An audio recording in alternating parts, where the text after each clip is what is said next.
Hello and welcome to another episode of the CUFI Weekly. And this week we need to talk about what is happening in Yemen with Ansar Allah, the Houthis as they are commonly known.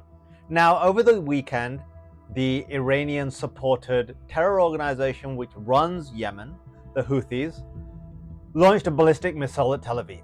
The missile struck near Ben Gurion Airport, injuring 6 people mildly.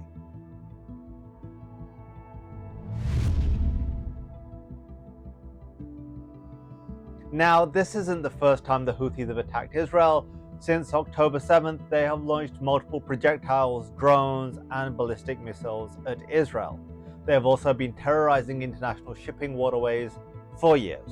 But there has been a complete silence on condemning the Houthis because the so-called human rights activists who are so outraged at Israel acting to defend itself after October 7th because of the loss of innocent life seem to have no problem with a terrorist group in Yemen who don't share any borders with Israel, who have no border conflicts with Israel, firing missiles and projectiles at Israeli civilians. Israel has responded by attacking the airport in Sana'a, and on Tuesday they disabled the airport in Yemen. Now, here's the difference between Israel and its enemies. While the Houthis will fire missiles, and it is Israel's anti-missile defense systems which are taking these missiles out of the sky, Israel's air raid sirens and shelters which are protecting Israeli civilians, Israel gave a warning to Yemen and told everyone to evacuate from the area of the airport before they struck it and disabled it. And this is an important point I want to touch on. Many people, when they are questioned about their blind support for Hamas, for cheering on the October 7th massacre, for constantly condemning Israel, will try and spin the narrative. They will go, no. Is it wrong to speak out against the genocide that is happening? Is it wrong to speak out against the children who are being killed? First and foremost, there is no genocide happening. The numbers show that. There can be no argument that a genocide is happening in Gaza. If you believe that, you do not understand what the word genocide means. And then the deaths of children. Look, I have been consistent from the start of this war that Hamas started, that the death of any child is a tragedy. There's no if, there's no buts. It is a tragedy and children should not be dying. But if we're going to hold anyone responsible for that, it must be Hamas and solely Hamas.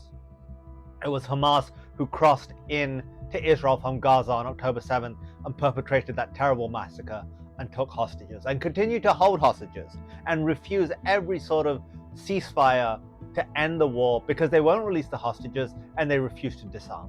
Surely we can agree that children on either side shouldn't be suffering. But no, you're actually celebrating October 7th. You're celebrating those who perpetrate terrorism against Israel and who have murdered multiple Israeli children. You are completely silent when the Houthis are firing rockets into Israel with the potential to kill anybody. Men, women, and children. Arab Israelis, Jewish Israelis, Druze Israelis. It's emotional manipulation is what you're trying to do. Rather than accept your accountability for backing a terrorist organization, be it Hamas or the Houthis, who seek to murder whoever they can, who have caused endless suffering to their own people. Yemen is suffering from a famine. Its economy is non-existent, but somehow its rulers, no doubt with Iranian support, are able to fire ballistic missiles at Israel. You won't condemn that though. You don't care about those children. You don't care about the children who are dying from starvation because of the Houthis and their policies. You won't talk about how Hamas has caused the death of so many children, and you won't speak up in support of Israeli children. A better world would be a Gaza without Hamas. It would be a Yemen without the Houthis. It would be a world free from Islamist terror groups supported by the regime in Tehran.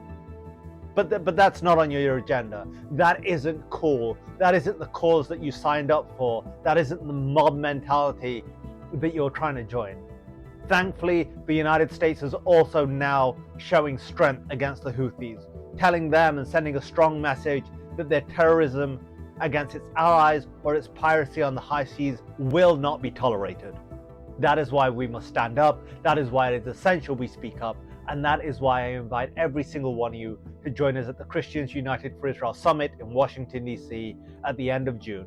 Because this is a moment that those who care about freedom, who care about liberty, who care about America being that nation that stands up for its friends and repels terrorism and extremism whenever they come knocking on our doorstep, we need to stand up right now. This is Kasim Hafeez for the CUFI Weekly. For Zion's sake, do not remain silent. Thanks for checking out this episode. Be sure to like and subscribe so you get a notification every time a new episode hits. And if you want to check out some of our previous episodes, and we've got some really good ones, click on one of the thumbnails and that will take you right there.